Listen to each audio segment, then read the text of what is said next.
Hi everyone, and welcome to Priority Holder. And today we're doing another Brothers War Premier Draft. This is sort of a strange time capsule draft.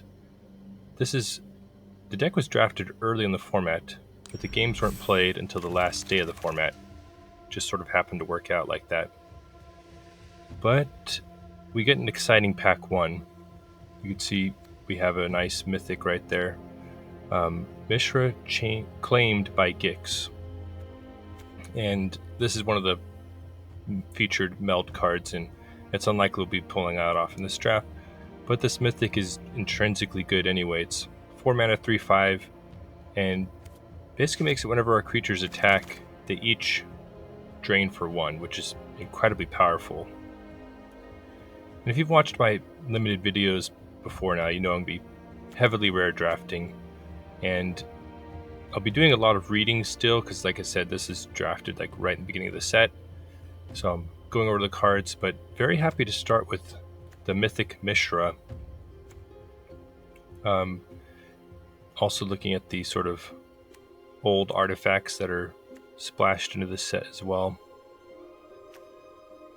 And honestly, nothing's really jumping out a lot in this pack. Emergency Weld is actually pretty nice. It's sort of like a baby Gravedigger. It does need a target, so you can't just play it out as a 1/1. So there is like some small downside. It isn't all upside, but it's a really strong card if you have enough creatures to support it, and most limited decks these days can. So snatch that up, trying to stay in Mishra's colors, and honestly it seemed like one of the better cards anyway. So still doing a lot of card reading as this is early on. We do have something in the rare/mythic slot, so there's a strong chance to be taking that. Every once in a while I'll deviate from rare drafting, but it's not too, especially when I don't know the format super well like this. Like, I don't know if I can even make that strong of a judgment call all the time. So just like to lock in the value when I can. So snatch that, move on to the next pack. Thran Vigil doesn't seem like where we want to be. Research Desk I know has a home in like a lot of, or like certain sacrifice aggro archetypes, so it's not unheard of. Disenchant seems fairly strong in this format, so Ravenous Gigamole seems fine, though not amazing. And yeah, trying to figure out what to take in this pack. Honestly, the Blitz Automaton, I had a lot of success in that with my other draft, so it's not unheard of. But I go ahead and take Disenchant off the promise, I guess the potential upside of Disenchant. Then we see Mishra Jr., the uncommon version, mono red. 3 mana 2/1 haste is already great, but then it has like the sort of rummaging effect with upside potential. So you can pitch cards, and if they happen to be artifacts, you get a mana rebate essentially. So helps us, potentially, keep the door open for the red-black, and just seems like a intrinsically good card. Yeah, just scanning over the other players in this pod. So I mentioned before how, anyway, life got really busy, and it happens sometimes. So this draft literally sat on my arena account for 2 months before it got played, and I had to play it as the timer was counting down on the very last day. So it's, like I said, a weird time capsule. Drafted in the end of the format. Drafted in the beginning, played at the end, with, still playing like someone very new to this set because it's only my second draft. So we'll see if the next set gets more, if I get more mileage out of it.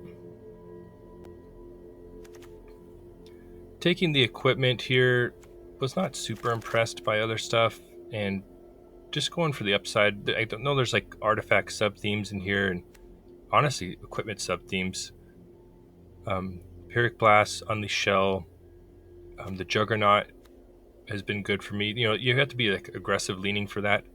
Go ahead and take the removal. It is a little clunky, but I feel like there's enough small upsides. Like, it's instant speed, you get 2 extra damage. It's been serviceable, though not always ideal. Reserve Whirling Strike because I just know it's like a strong trick. I mean, First Strike and Haste just does a whole lot, so go ahead and take it. Often, combat tricks and equipment are not very compatible. You usually want to pick a lane when it comes to that. You don't always have that luxury in limited, but they sort of run like counter to each other. Like equipments, you want to use up all your mana stacking them.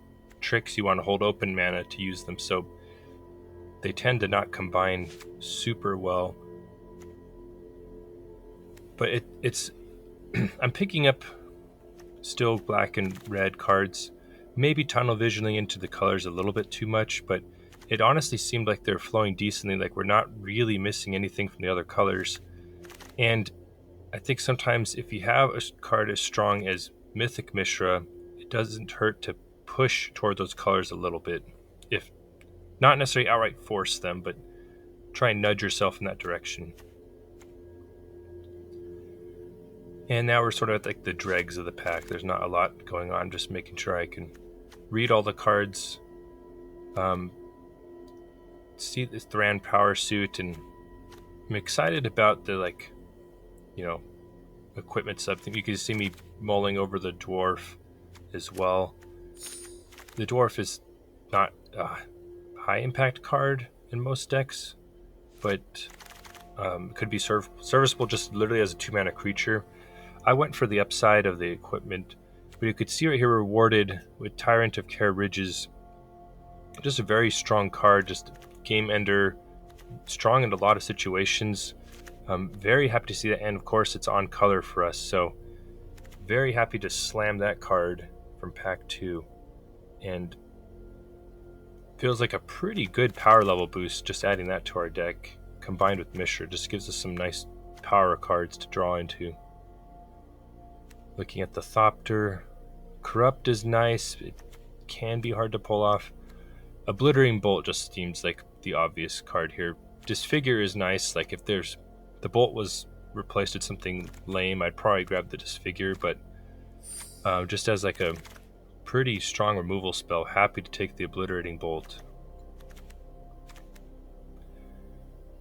Now there's other cards we might play, but I just go ahead and rare draft the land here.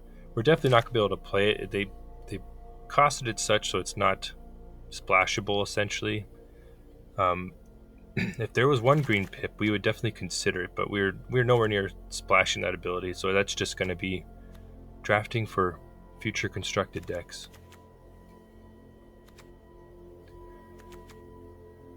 So this is a tough one because Overwhelming Remorse is an incredibly strong card.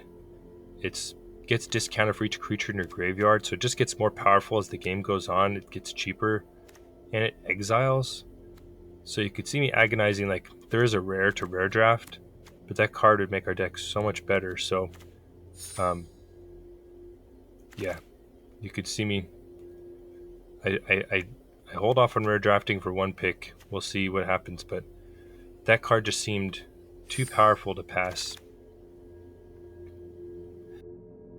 And like I mentioned, I do sometimes deviate from rare drafting. It just really depends, but that was really too tempting to let go.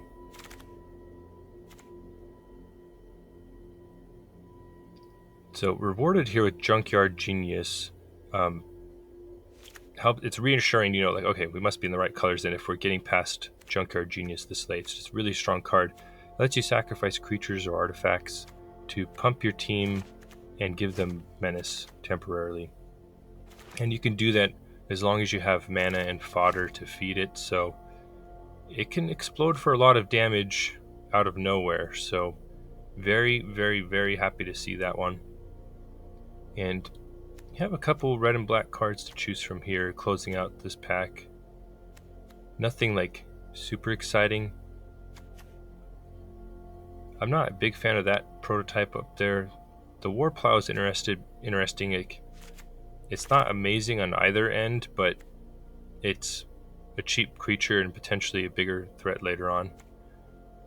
And we have another Unleashed Shell reading over the Demolisher, but it just doesn't seem like what we're interested in. go ahead and grab Unleash Cell. Like I said, it's not like super, it's not very efficient, but it can do the job. Consider, go ahead and take Corrupt here just for consideration's sake, but it's, with how many red pips you're seeing in our cards, Corrupt is just not going to happen in this deck. Looking over everything, and definitely take the Ravenous Gigamole here. I really like that cycle of cards in the set. So this is interesting. It's going to take the extra War Plow. Didn't realize the rare actually made it back to us. So we got to get the removal and the rare. So that was like a really nice situation. So sort of got to rare draft that one anyway. Let's see what we get. And it's a blue rare / mythic. So go ahead and just snatch it up. I'm recognizing the cards a little better now, and I could see like there is a removal spell. Like the first one I think is a lot more valuable than subsequent ones, but obviously at this point we take all we can get.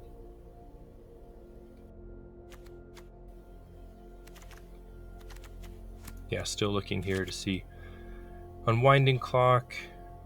Go ahead and just pick that up for collection's sake. Definitely not playing it. Right now we're pretty sparse on creatures, but wow, Mishra's Command passed to us really late. Happy to see that. Maybe not as powerful or as bombastic as some of the other commands, but being able to kill a creature and pump in for some extra damage or rummage away some stuff, happily take that.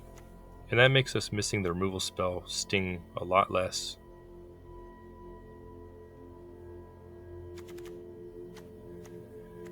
And a lot more slim pickings here. There's some red, white cards and some other stuff. Just honestly nothing like super powerful. Go ahead and just take the dwarf as like a low curve creature. We don't have like a lot of synergy for it with the prowess, but yeah, that's me checking my creature count to make sure that we have enough. Now there is Mox Amber. I already have 4 copies of it from a different set, so you could see me focusing on Soul Partition as the rare draft here. But I was mentioning earlier how I really like the cycle that has you like mill a couple cards, and if a certain card type is in there, like a plains or an artifact or a creature, you can opt to return it to your hand, but if not, you get a counter.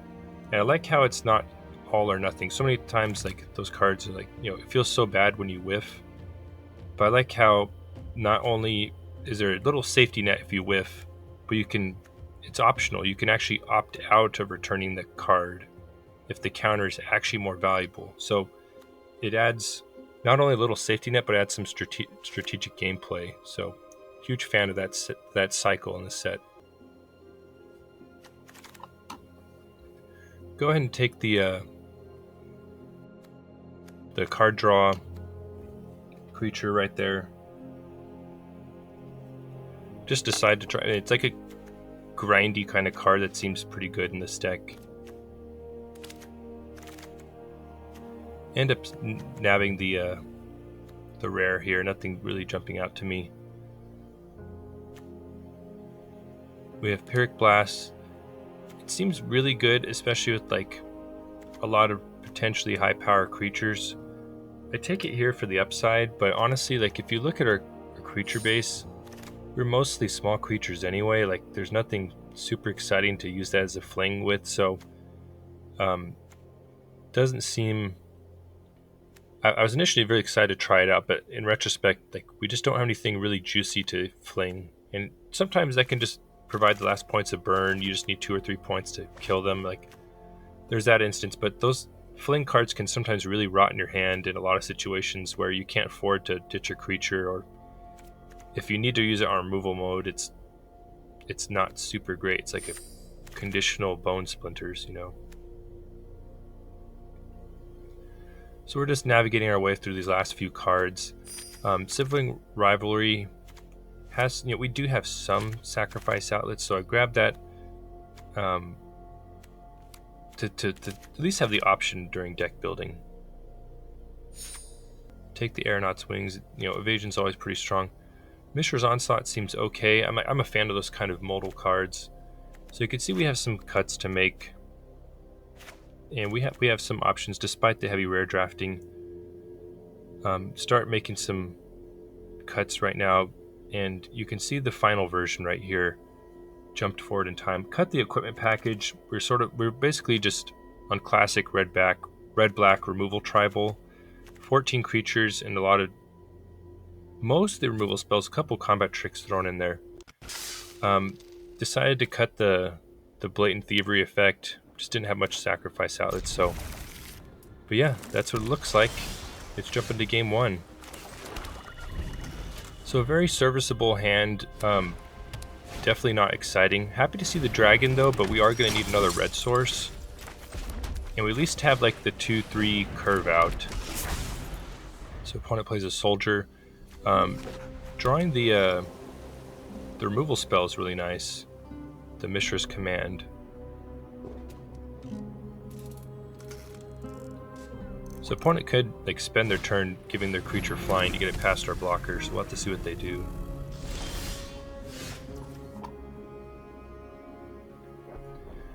Now I see that they appear to be on the equipment plan. They dropped their own Thran power suit. And it's not that worrying right now, but the ward will be sort of annoying. And we don't really have much removal anyway.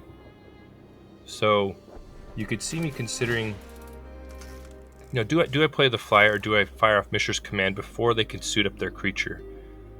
And after mulling it over, you could see me about to use the deal damage and then pump mode, but then I realized, wait a second, I'm sort of flooded.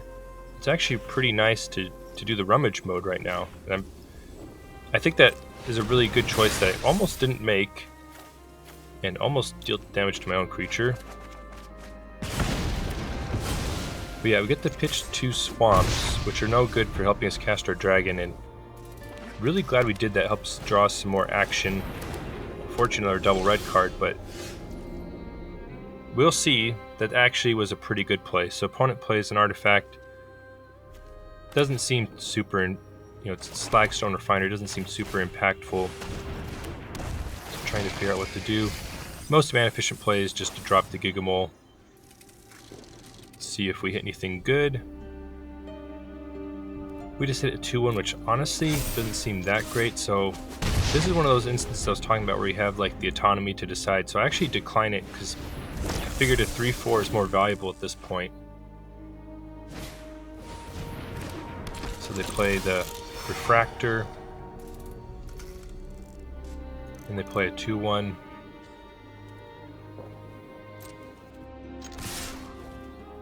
So any creature they play represents a lot bigger threat because of all the equipment, or at least some equipment that they're showing. Decide just to attack in and see what they do. But we're putting them under a lot of pressure here. Like the 2-1 they played has some upside, but it's like really, really late game card. They can like copy artifacts and stuff, but we're hoping to get them dead before they can do that. And part of the reason, I tend to be a naturally aggressive player anyway, but we have Unleashed Shell and the Dragon, which are like sources of direct damage. And so this is like a smell the blood in the water moment. It's not a huge priority target, but eliminating the 1-3 will get more of our attackers through, and we get the prowess trigger, and we can still double spell. So the opponent does get a Power Stone out of that, but we're just hammering them for so much damage that they can't take much more of this. And we're sitting pretty with a lot of direct damage in hand, so not scared to throw out another creature. Unfamiliar with like the Wrath situation in the set, but like I said, we have so much direct damage. It's gonna be hard for them to come out of this. So they play a massive Colossus. pass to us. Still lacking the red source, so I'm just doing some number crunching here. We're definitely getting 2 points in the air. And we have the what's it called? The other 2/1 that could potentially drain them for 1, so just going all out at this point. So we can't actually kill them. We can drop them to 1 by playing this playing the carry-on Locust. And that needed to happen post-combat, or else we wouldn't have had a creature to exile, trigger the 1 damage. And they're able to generate a bunch of 1/1s, but it's too little too late. See them realize it, and that's it. So on to the next one.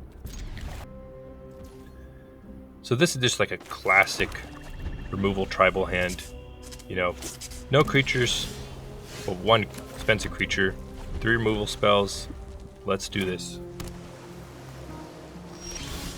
These kind of decks are really fun to play. No turn 2 play from the opponent. Blue-white lands. And then we see, you know, our spell hang out on the stack a second, so it makes me think counter spells. Trying to see what they do. And they just have curate, so still could have counter spells, but that was what was given priority with our creature on the stack.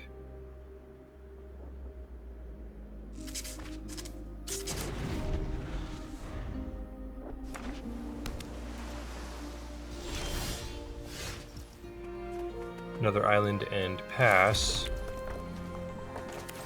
Now I'm not exactly sure like what kind of mana leaks are in the set, so go ahead and play the land first. But it resolves once again, and so we get to smash in, and we even have Disfigure up in case there's any sort of flash creature shenanigans. So feeling okay about this. Opponent does get, you know, playing some more card draw. It feels like we're playing against like draw go control, you know, in limited. Now that's going to make us hit the brakes. You know, a 2/5 creature against what we have right now. We won't be able to keep running out stuff. Like, we could cash in both of our removal spells, but that just does not seem worth it for at this point in the game to try and take down the 2/5. So especially we have Unleashed Shell, we just need 1 more land and then that's live. So just attack in with the Locust here. And this is the power of Mishra Jr. here, because we can keep up its activation in case we want to pitch something. Play Foundry Inspector. Sort of a scary card in this set. I mean, it's already strong, 3 mana, 3/2, but then like just the mana rebate it gives, really good. So we have the mana. Decide just to fire off Unleashed Shell, see if we can kill their 2/5. Expecting like a counter here, based on how the cards they've been playing and how they've been playing. But it works, surprisingly. So now maybe I'm overvaluing Mishra here, because it might be honestly about as valuable as the Foundry Inspector. Maybe I should have sent that in. Hard to say, but I was valuing Mishra's rummaging ability pretty highly there. Now we could see a self-assembler come down. Fortunately for us, they do not double spell, but having a backup 4/4 is pretty tough. Thankfully, we have like a lot of removal to throw at their stuff.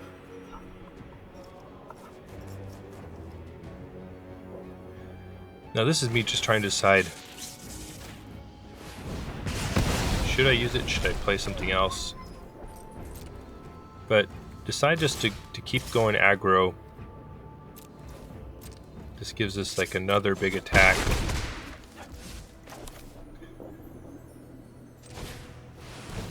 Now we're really choked on black mana. There was an argument to using Disfigure on the Inspector to open up more attacks and take away their mana rebate. Decide just to try and add to the board more. But you know, if we had another black mana, probably would have just done it all. So we do draw the other black mana, but that's actually dragon mana for us. And so the question is, you know, do we deal 4 damage to their face and try and close them out next turn with the dragon? Or deal 4 damage to the Foundry Inspector, or sorry, 4 damage to the Assembler to get more attackers in. So opt to try and kill their creature.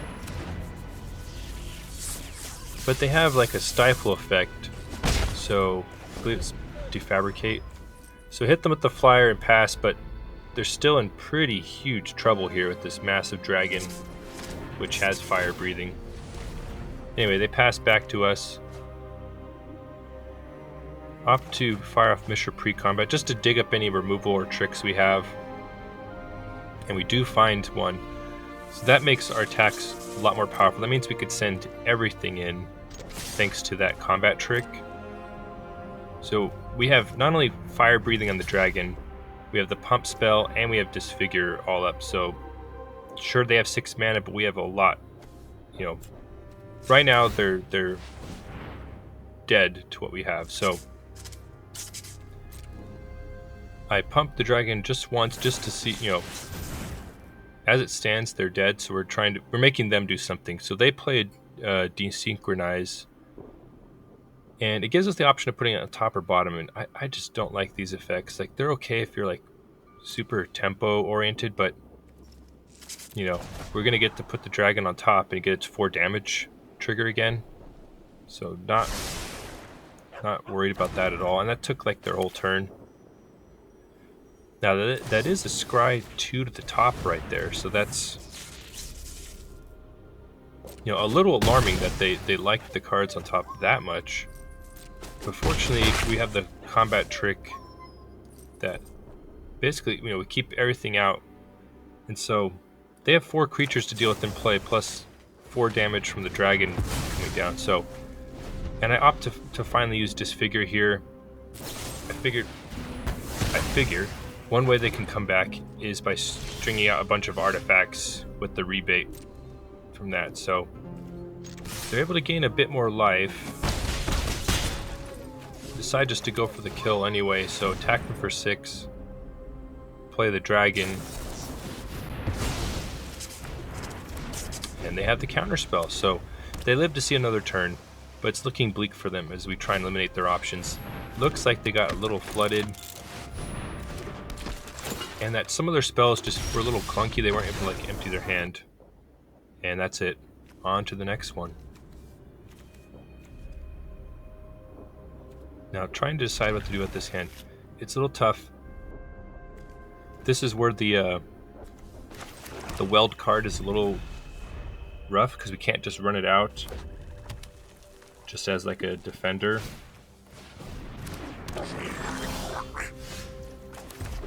Now, I'm a novice in this format because I have not played a lot, but I know about that goblin, and I know that there's a really strong archetype that people have uncovered, you know, like a sacrifice theme, where that goblin is the all-star, because it turns into a temporary 3/2 menace anytime you sacrifice something. There's a lot of like strong cards that you can do that with. So, and I also love the Horned Lizard. If you see my other draft video from the set, you'll know that. So I respect it enough to use the bolt on it. Not only that, but we're missing a land drop, so we're trying to survive.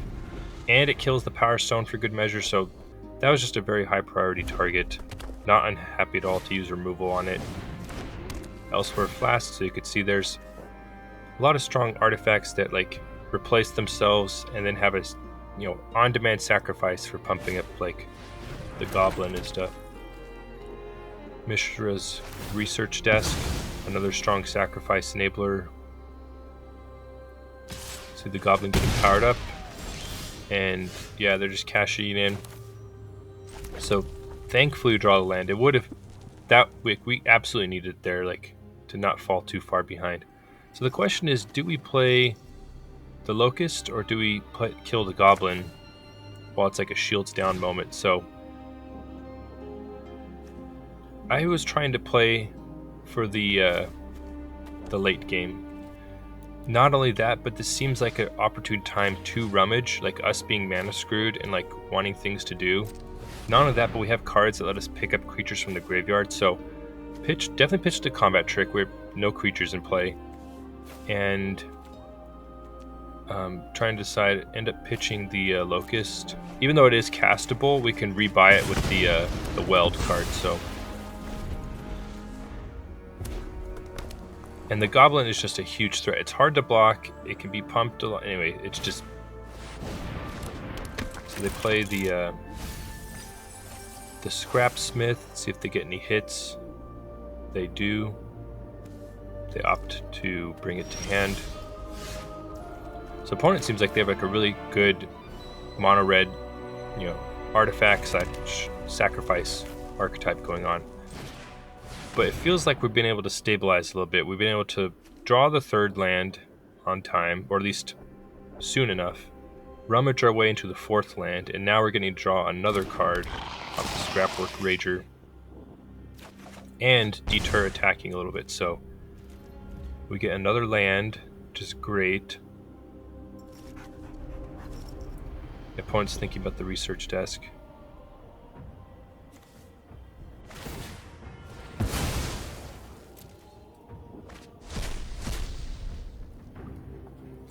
And this gives them some impulse draw that lasts until the end of their turn. And fortunately for us, there's not anything juicy. So they do get a land for their troubles, but that's best case scenario for us. Opponent having a hard time deciding what to do.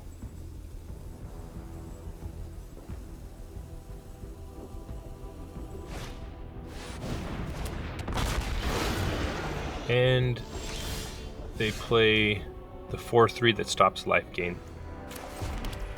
Very, very powerful creature. Hoping to play that in some constructed decks at some point.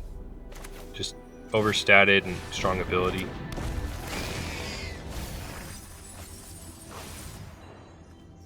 There's a couple ways we could have played it, but wanted to just get more stats out there, and very happy to bring the Junkyard Genius to hand. Also, because we're so choked on black mana, we want to prioritize getting our black spells out there. So opponent decides to play a very aggressive line, taking control of our creature. We'll see if they have like a sacrifice outlet. They even have the Whirling Strike, so just whammy us right here for a lot of damage. So we fall to 7. Thankfully, we still have our creature, and drawing an extra black source is really critical here, because that gives us a second black source, so we can double spell. And the 4/3 just seems too problematic at this point. Like, it seems opportune to kill it and then play the Junkyard Genius for mana efficiency. And we're too low to attack.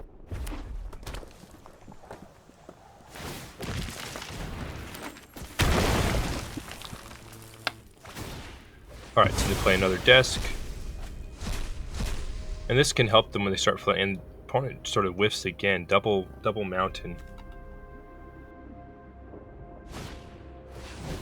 It's tough for them, but we'll happily take that. And the dwarf is not that threatening at this point. It is because our life total's low, but it's not that scary. Now, this is playing for...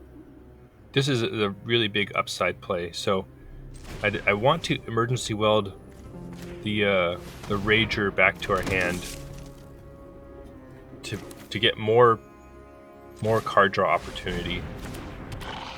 Not only that, but it allows us to use our Power Stone mana. Now we are flooding out, but that was a play right there. So we did lose some life. We're able to put 3 creatures into play. We're just trying to stabilize and not get run over by this deck.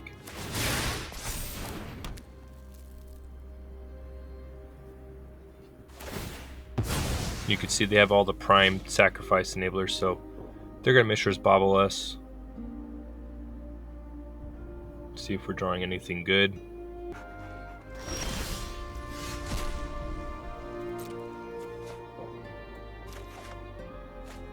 Now I'm checking out Junkyard Genius. So we drew Unleashed Shell, which they know about because of Mishra's Bauble. And even though Junkyard Genius can really pour out the damage, we just don't have enough sacrifice fodder and don't have enough creatures to really smash through and like deal with them before they can kill us. So yeah, just biding our time, really hoping to actually draw some more action, but it does feel like it's slipping away a little bit. Like we need some non-land cards. The opponent has a lot of card draw and like card filtering, so it's looking bleak for us as they keep rummaging and impulse drawing.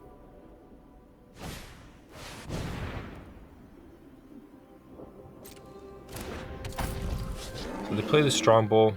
That one I consider a strong enough threat to use the removal on because it has direct damage. And you could see that we've now transitioned into triple speed because you could sort of tell that I get a little flooded out and sort of passing back and forth, me not doing anything, them amassing an army. So they get the double striker out, the Phyrexian Dragon Engine, and that's feeling pretty bad. Drawing another land.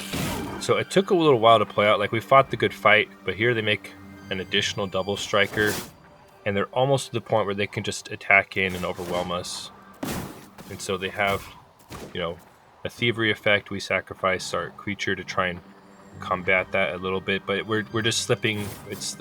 We're falling behind.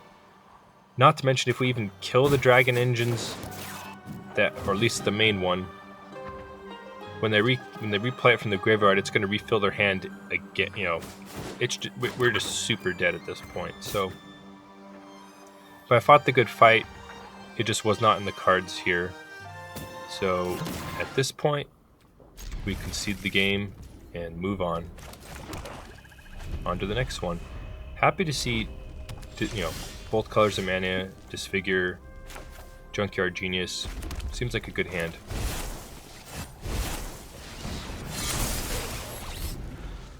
Six mana is a very long time away, so happily we'll play the 1/1 Death Touch here.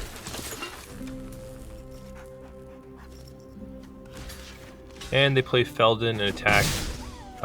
Just decide to snap it off, and also I'm very happy we played the Death Toucher out there and just not let Feldon get tons of damage in on us.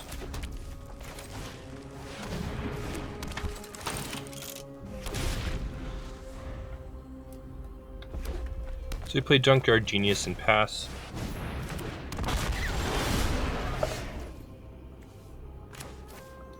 They play the super strong 4/3.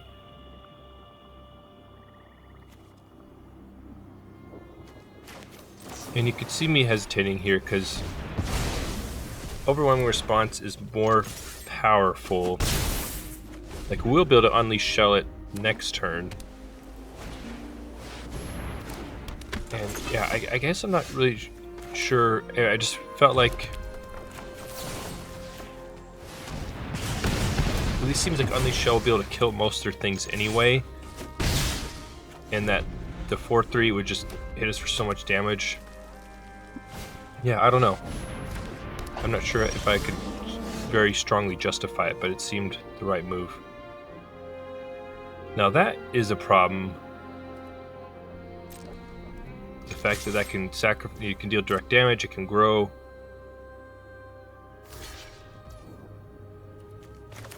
So I decide to attack in, and yeah, they call my bluff, so hit him with the Disfigure, hoping there's no pump spell, and it actually works. So I was very surprised about that, and very happy to take down that creature. So we need some action at this point. We have Junkyard Genius and nothing. So the opponent plays the Conscripted Infantry and the Thopter, two sort of very value-oriented aggressive plays, so not great. We'll have to see what we can do.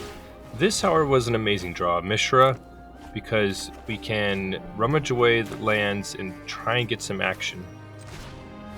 Now, fortunately, thanks to all of our many removal spells. Our life total is untouched, so we're just trying to stave off the assault from them.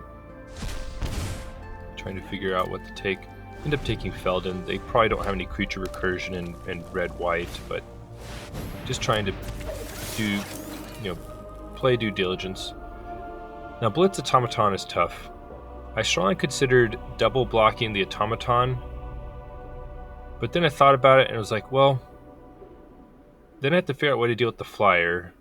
Like, it just sucks blocking the other two creatures because they get value. They can unearth the one and they get a free creature off the other. So you could see me like hesitating here, like trying to figure out what to do.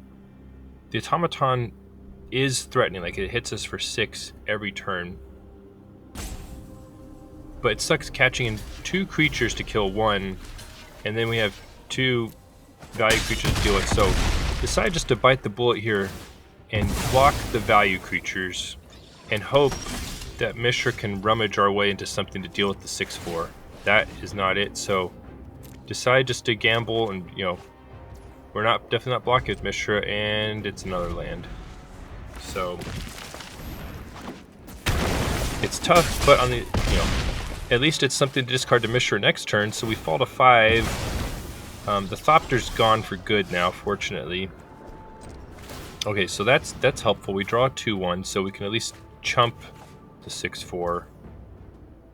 And perfect, we draw an extra creature. Thankfully, they have a combined 4 power to block the Automaton. So play the Locust, exile a creature, ding them for 1.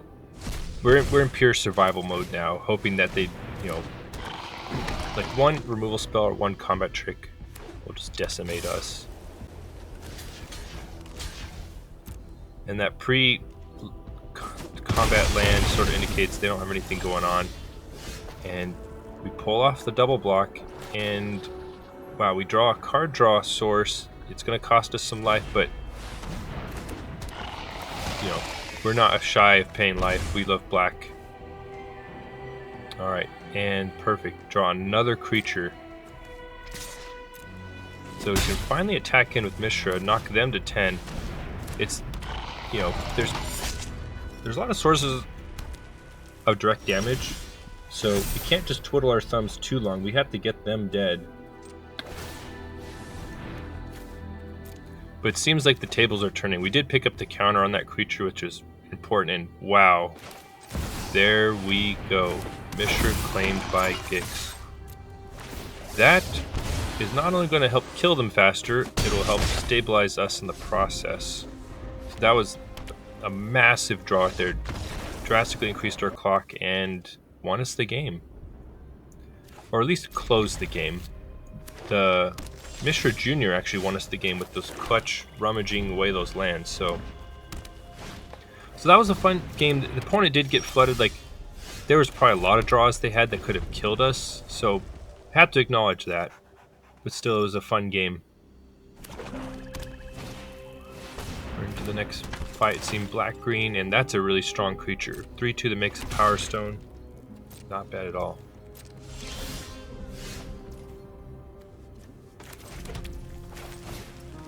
Happy to draw Mythic Mishra.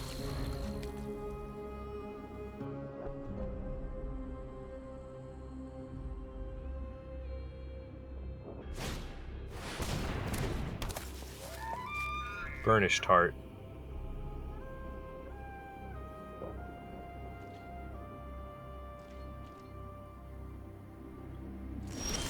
Interesting no attack from them here. Shows that they are prioritizing their creature. They also did not use the Swiftfoot boots. Not quite sure what that means, but we'll happily slam Mishra and start draining them.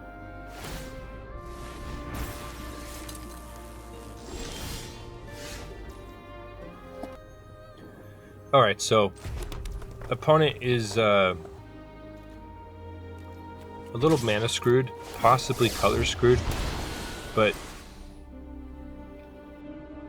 we do have some removal to try and... Anyway, it just didn't seem like we had quite the upper hand in this combat. There's so many combat tricks they could have to kill Mishra, so just played it safe, did not attack him with it. the opponent is just going to crack the Burnished Heart here.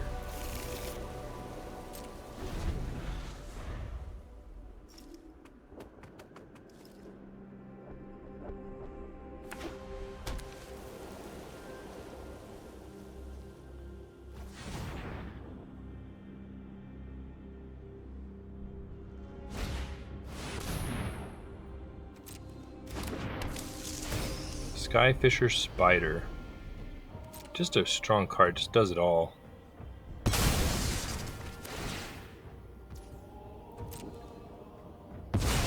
So Mishra bites the dust. It was fun while it lasted. And unfortunately the spider cleanly blocks each of our locusts and now has hexproof. So that doesn't feel very good. The one hope we have is trying to bait them into blocking and whamming them with the combat trick. So, because, you know, we can't use a removal spell on them anymore, so just hoping for the best right here. There's so many ways this can go wrong, but fire off Whirling Strike, and surprisingly it works. Now they have the option of cashing the spider in for some life gain, which they do, but that felt like an amazing exchange for us. So Gigamole, and nothing to bring back, so just gets the counter. Alright, so they play the Chaplain.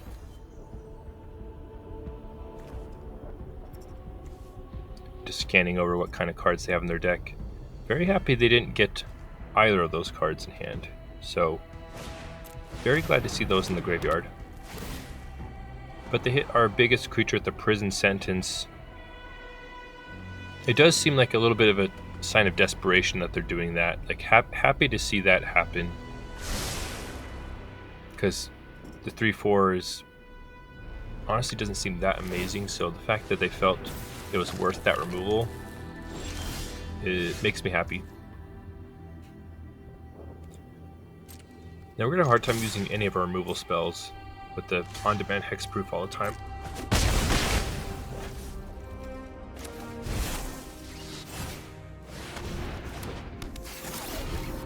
But they trade in combat. We play our 5/4 past the turn.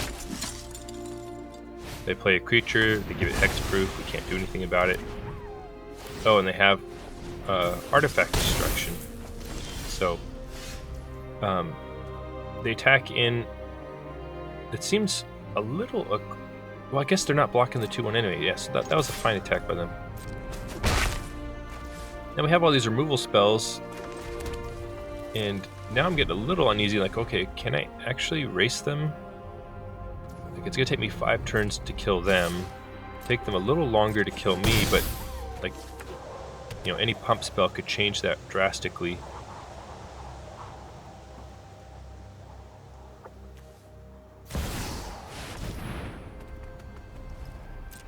Awaken the Woods. That could change the math as well. And the crack Evolving Wilds. And so we're faced with a decision here. And I'm thinking about it. And I was already assessing how long it would take to kill them. And how long it would take them to kill me. So decide, you know, use Unleash Shell because it lowers their life total, kills one of their attackers. And also going to remove another 1/1, even though it's like the lowest priority target. You know, it's so lame, but they have enough in army now that they could just attack us and, you know, chump attack in with those 1/1s and still kill us faster than we can kill them. So you could see me thinking about it a lot and then realizing I just have to trim those down. Like, we can't let them kill us faster than we can kill them. And now, with 3 of them, it's a lot less likely that they can, like, swarm us down with the 1/1s. And you can see they come to the same conclusion, just attack them with the 3/3. So they do find additional creature, though, which is concerning. Land for us is pretty bad, so we can knock them to 4. And yeah, my mouse is glitching, that's why I almost didn't attack there. That would have been catastrophic. They find yet another creature. And yeah, attacking just with the 3/3 there. Maybe should have sent more. It's, you know, they're also worried about dying here. We draw another land, so it's looking grim, but we just gotta survive one more turn. Like, we knocked them to 2. They have a lot of power on board though. We are only at 10, have 1 blocker. They play another creature. And then I forgot about this utility, but Swift Boots gives haste. So they equip it, attack in, and then like counter everything up, realizing that we have to make a chump block and survive at 2 life. And then attack in for the win. So despite, you can see in our hand, despite that flood, we're able to barely navigate that into a win. That one felt nice. That was a close call. So we snap this keep. Once again, the Weld, it's just not an early game card, you know, like it shines in the late game and looks, it can be deceiving. It looks like you have a 2-mana card in hand, but you really don't as far as the early game. So they play the Horned Lizard, and I'm contemplating, you know, do we play Junkyard Genius or to play the Locust? Decide to play the Junkyard Genius because, you know, we might be able to use that Power Stone mana somehow.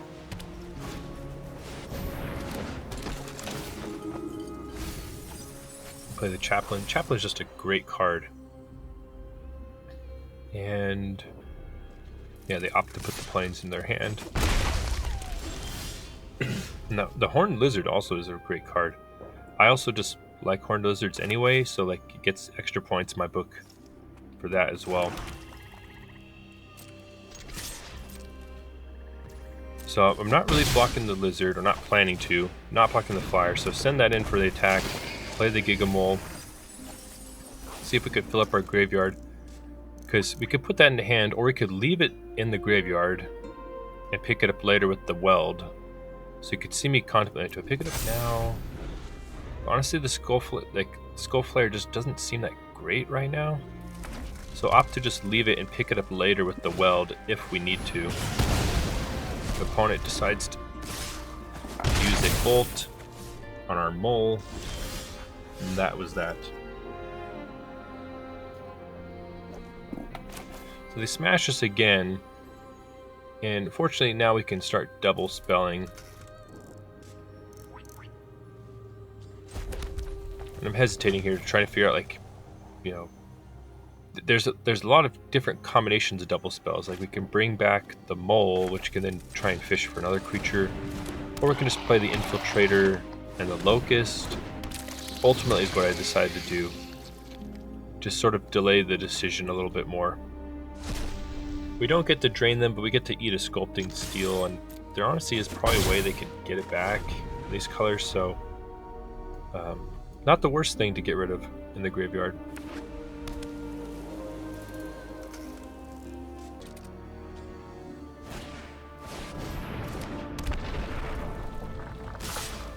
And the Juggernaut is rough. We don't really have any good blocks here. Like, we could trade with the 1/1, it's not great. We could double trade 2 of them for the Lizard, that also seems horrible. Honestly, none of the blocks seem good, so I'm trying to think, like, and blocking the Juggernaut is also not good, so just a lot of not good blocks. Just really good creatures they have that force us into those tough decisions.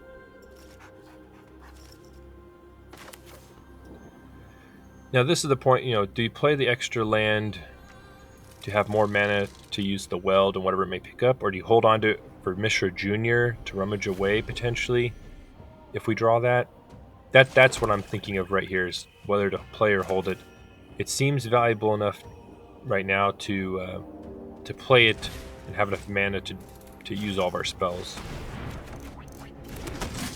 This is more desperation mode right here, using the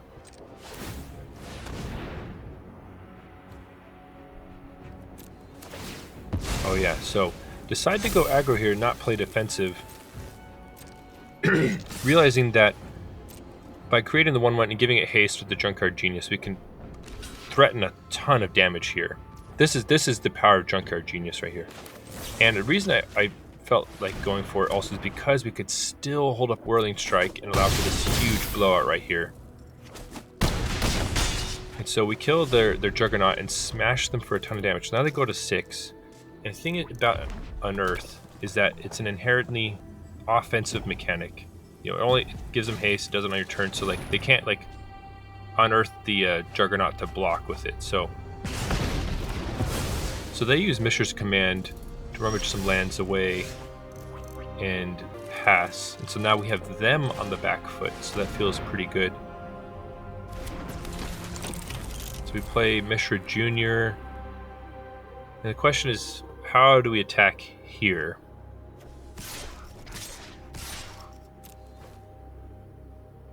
And decide just to attack with these 3.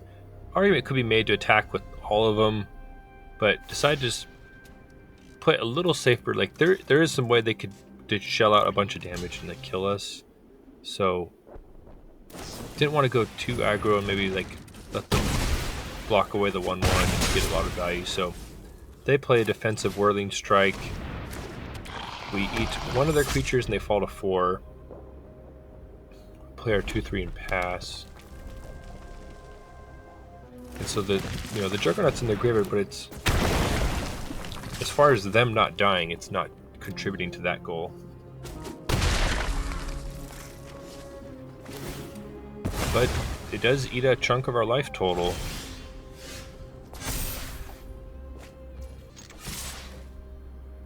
And perfect, we draw the Locust. So they don't know it, but they are just dead here. Unless they have something, of course. Alright, so they're able to disenchant the 1/1.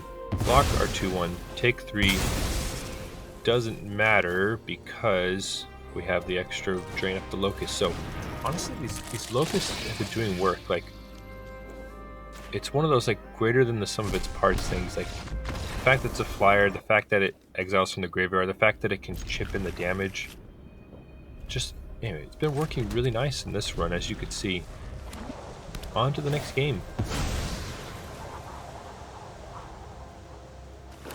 Now look at this hand. It's on the strength of Mishra Jr. That removal spell helps a lot. But we have 2 Whirling Strikes and no early creatures to play them on.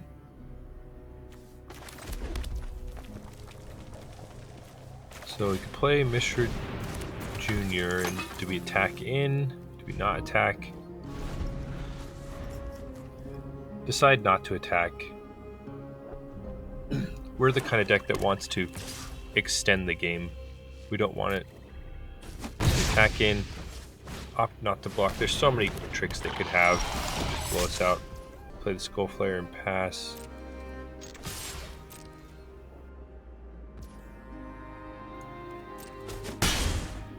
Now since you can already see like I'm not really blocking this game, I decide just to attack. We are going to get smacked back, like that's for sure. Thankfully we have a removal spell. And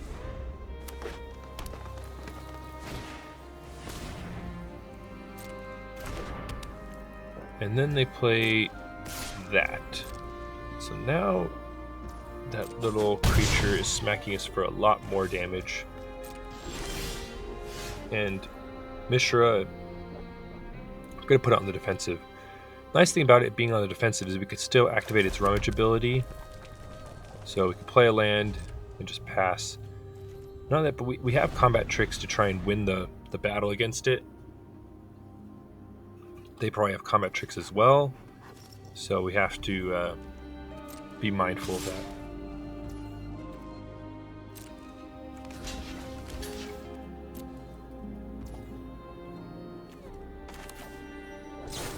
So yeah, hoping that this works, because we'd love to keep our creature alive.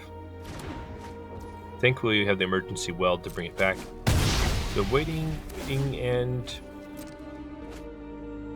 it works.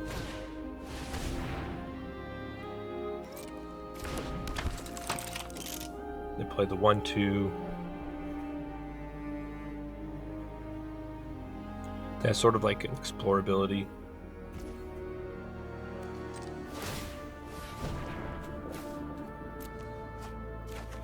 And end of their turn, we're able to rummage the land away. Get another land. It's unfortunate, but... And another land. Now, since the 1/2 is not threatening, we're going to definitely activate it here in case we draw a creature to play. And we draw another land. And that's just a reality of limited gameplay. Like, you run with a slightly higher land count than you would like because your colors are so bad and your deck is so clunky. So looting and rummaging is super valuable. Filter that and sort of like adjust that ratio as you go along. So, but they play Moment of Defiance, smack it for a bunch of damage, gain some life. So our life total is looking a little sketchy, and now they've shown that they do in fact have pump spells, so it's a little worrying. But it feels great to pull that removal spell and find an extra creature, one that can block. And we have, you know, Whirling Strike still, so feeling okay. That is a problem though. 5/5 trample. Not that, but it boosts the other creature temporarily, and it can attack past our blockers. So we're hemorrhaging life at this point. So we're gonna fall. Well, actually no, we have a combat trick. Decide, you know, we're technically using it to kill a 1/2, but trying to keep our life total high at this point. So we only have 6 mana to work with, so it would take our whole turn to exile the 5/5, but we just have no other way of dealing with it.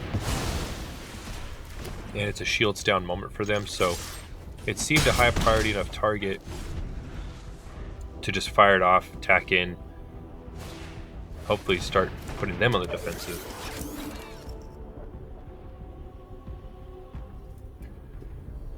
They play the Harvester.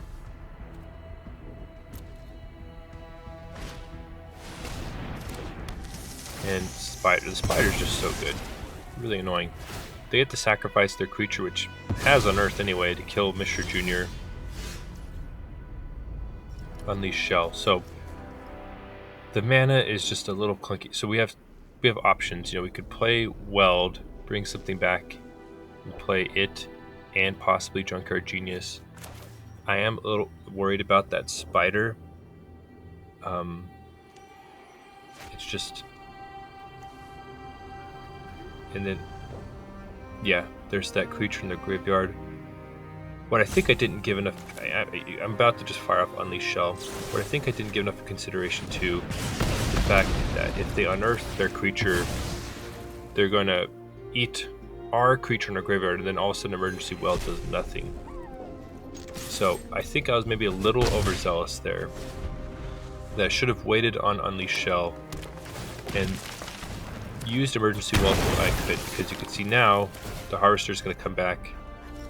It's going to attack. It's going to exile our sole creature in the graveyard. So Emergency Weld, it not having a target means they don't do anything. There's another Moment of Defiance, so they just can't, they love that card. I mean, they're just, I could see why. It's serving them quite well.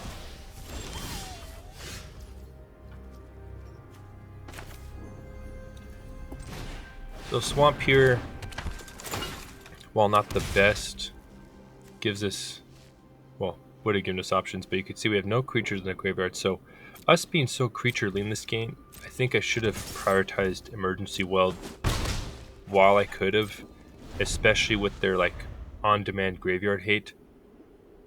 Not only that, but it could have chumped the massive attack they got in on us, and they ate up more of our life total. So opponent plays a Spider.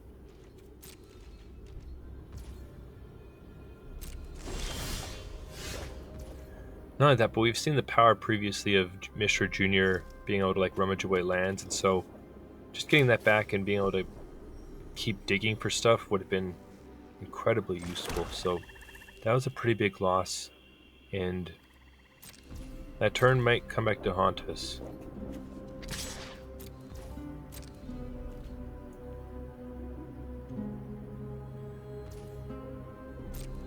Now that is an awkward creature for us to deal with.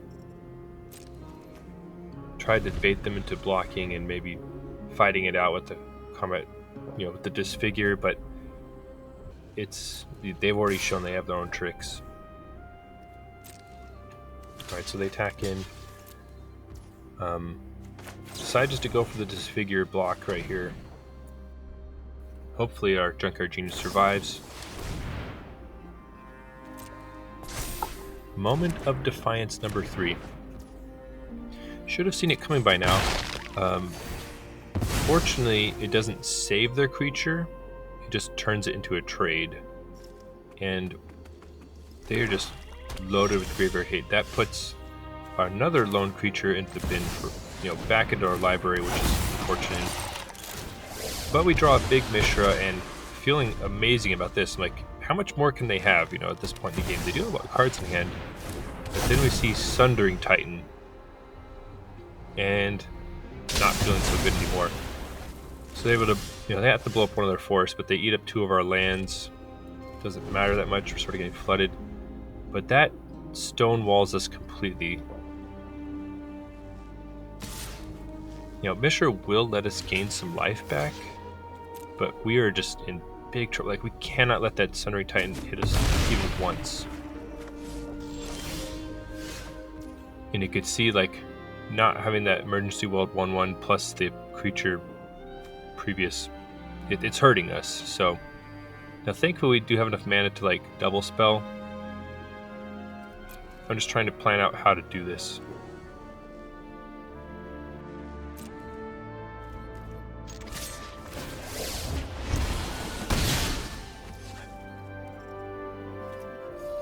Decide just to hit them with Mishra. Again, it puts us out of immediate death if we get hit by a Sundering Titan, and clocks them for 4. I'm trying to figure out the sequencing here. Pretty much feel like we have to emergency weld back that creature. Then,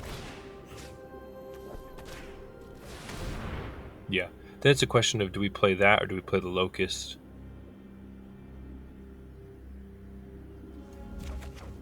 The thing about playing the Locust is that it drops them to 12 and gives us an evasive attacker to sort of lock in that little bit of life gain. So that's what I opted to do.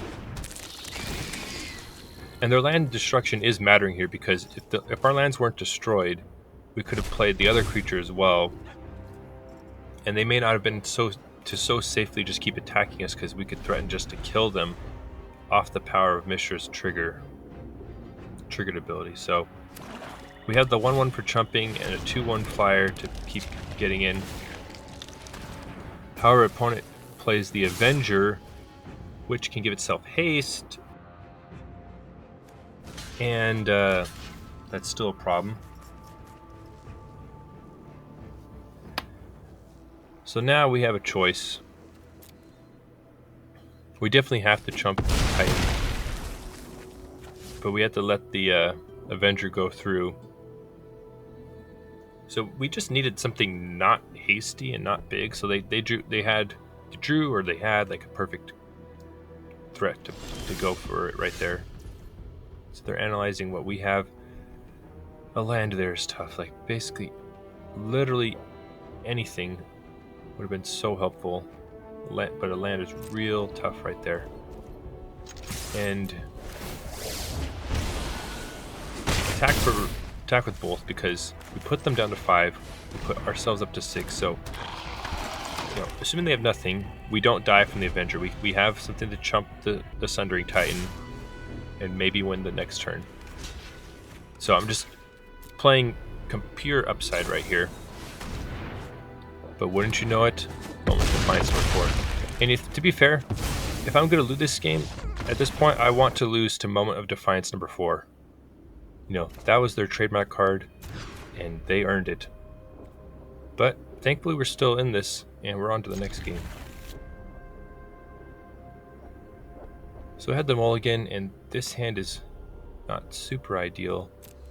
End up putting Overwhelming Remorse in there, because obviously removal's really good, but Mishra is so strong, and drawing another red card with no red lands is tough. Now fortunately we do have a play at 2 mana, but we desperately need land number 3. Now, if I knew the cards in the format better, like this would be a tell right here. The fact that we played something and they picked a priority. Could be like as simple as a giant growth, but they play a 1/3. Thankfully, draw land number 3, so that allows us to at least play a locust out. And unfortunately, their 1/3 is blocking our 2/1 from attacking, and it's going to vault them into higher mana production. So that is a little concerning.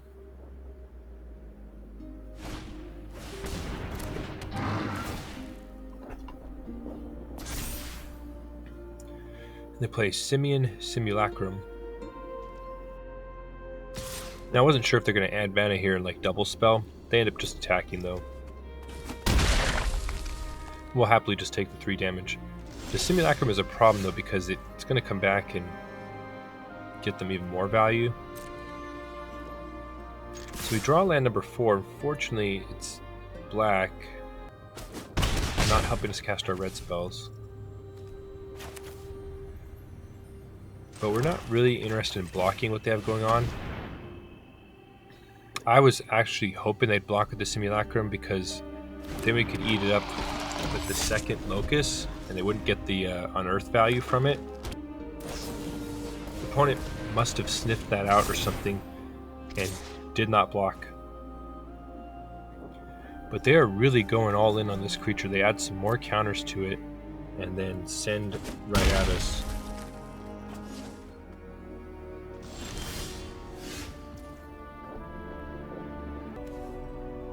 Alright, there's the mountain, finally. I'm looking at Mistress Command, and I realized something interesting here. That you can see it takes me a little while because I'm trying to contemplate Mishra himself versus Command. But if we do like baby mode for Mishra's Command, just 1 damage, we can kill the Simulacrum and then play the second Locust to exile it from the graveyard and take away that value. So that's what I'm attempting here, is a tiny Mishra's Command. Our opponent has the giant growth to save their creature. Not only does it save it, but it stops all of our ground forces because they only have 2 power. So we can only attack in with the Locust at this point. So it's frustrating not to be able to exile their Simian. But, I mean, we can just keep throwing out 2/1 flyers, and Mishra's going to make that all pay off even more pretty soon. So definitely slam that despite not getting the graveyard value, because Mishra's going to close out the game pretty quickly. Assuming we don't die to some crazy pump spells, which is possible. Now, in a lot of formats, I would just easily no block this, but there seem to be so many strong pump spells, and I'd already seen so many from them. Like I can't let them attack me for 9 when I'm at 12. Like there's so many ways they could kill me. So that was why I blocked right there. Like I know Mishra can gain us back some life. Like we just gotta just not die to some crazy chain of pump spells. So here comes Mishra, and it's all about choosing how many to attack with. Decide to leave a chump blocker back because so here they're attacking us at, they're attacking for 5, we're at 9. I decided they have so many pump spells they've shown us already, I just can't risk it, and especially because we're going to keep recouping life. We have another chump blocker. Just decided to play it safe. Now maybe could have gone for the kill here. I wasn't sure if we attacked with everything and they had a way to kill one of the flies and block Mishra, we could have lost right there. So decided to play it a little safe, attack just with the flies. So they're sitting at 1 and they're thinking, and we got there. Maybe that last one was a little too safe, but it ended up working out. Another tough hand. Like some of our best cards in hand, like Overwhelming Remorse, Dragon, Junkyard Genius, only 2 lands and not a black land though. So as sad as it is to send this hand back, it seems like the responsible thing to do.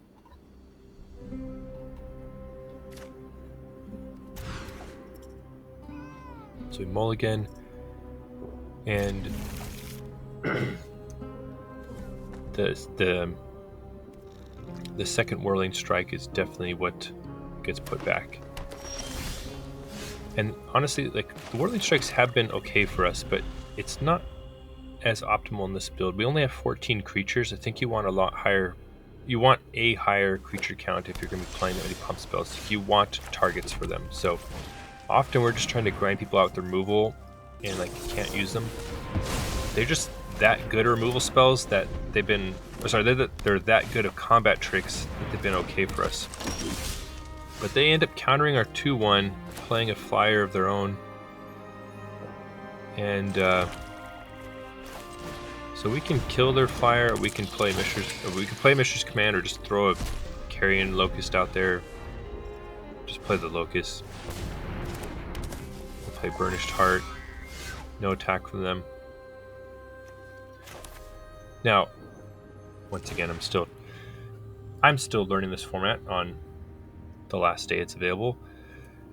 But to me, it seems like Burnished Heart is a fairly strong card in this format, because there's so many of the cards that can be cast for a much higher amount. Not to mention the mana fixing from Burnished Heart, which we saw like help an opponent out earlier. We just don't want them, a green deck especially, vaulting up to that high mana. Okay, so they play Staff of Domination. Card I'm not super familiar playing against, and they play the Bulwark. So unfortunately the Bulwark is it's like a brick wall for us right now. Our mana is just super clunky. Like, we could technically get rid of it, but just does not seem high priority enough to use our precious removal spells. We can try and tempt them into a block and use Whirling Strike. So that's what I'm going to do here, is just attack right into it. But they've seen enough, combat tricks in the set to let it go through. And unfortunately, we just can't really do anything. Like, oh, I guess I'm just, for the sake of mana efficiency, go for the Emergency Weld here. There's not a lot else we're doing. Like, you want to delay these kind of pickup from the graveyard as late as possible. We just have nothing else going on, so Blast Zone from the opponent. Have to keep that in mind. Air Marshal. They pass. Keeping something up. So we draw a Swamp, which is, we would like another red source for the Unleashed Shells, so could be better.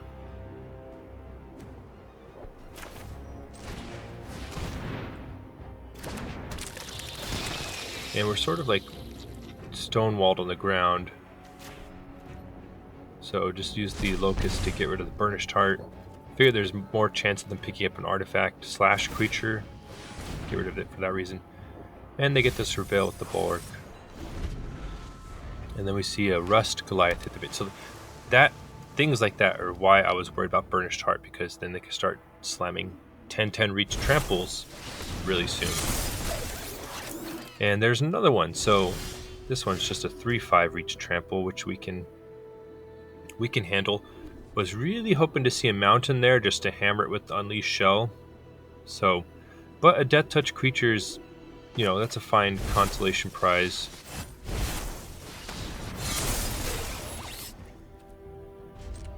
Now, fortunately, I'm realizing it has reach, and don't send the Locust in. That would have been catastrophic to just lose a creature like that. Maybe we could have bluffed our way through it, but I didn't want to take that gamble. So they pass, and we draw another Swamp. So Swamp is tough because Mountain will let us use Unleashed Shell. And now they can just start having fun with Staff of Domination. So that feels horrible. We can't attack, can't play anything. And I'm really loath to use our black removal spell here because it's unconditional. Like, we know we can kill the Goliath with the Unleashed Shells, so like really don't want to use the unconditional one, especially if we need to get rid of a 10/10 later on. So that's why I'm not firing off. And then we draw another Swamp. So we just have another turn of land pass, and this feels horrible because this is exactly what their deck wants to do. Just camp out on Staff of Domination and draw cards until they can just play giant monsters. So you could see me agonizing, like, is there some sort of attack I can make? There's just nothing to make happen. And it's getting worse now because they have enough for Staff of Domination and the Bulwark's Surveil. So at this point in the game, it's functionally draw 2 with those 2 abilities in tandem because they get to pitch the land. And anyway, things are going pretty badly for us at this point. And then I lost part of the recording. So I wish you could have seen how it happened, but I ran out of memory, and it was a crazy situation where I finally got enough mana for Unleashed Shell and was going to use it on a high priority artifact. You could see it in the graveyard, the Surge Engine. And when I was going to use it on the 3/5, but I moused over the Surge Engine with the Unleashed Shell in the stack. And anyway, them seeing it highlight, anyway, they ended up putting it to the top of their library to protect it, but I'd actually targeted something else. So that was like one key thing. Anyway, ended up just being able to like blast their stuff with removal, and you could see I drew my whammy rares, the Dragon and Mishra. And despite them having Precursor Golem, and despite them being able to protect it, we were able to get that win. So sorry I had to like narrate the end of that one, but it was that was a crazy. That's why you stay in games, because that one was slipping away. You saw the Staff of Domination going off, but yeah, somehow we pulled off the 7-2. So anyway, that was really fun. I wish I had more time to play more drafts from the set, but that's all I was able to do this time. Maybe it'll come back in a flashback and we get more tries at it. But anyway, thank you for watching, and I hope you have a wonderful day.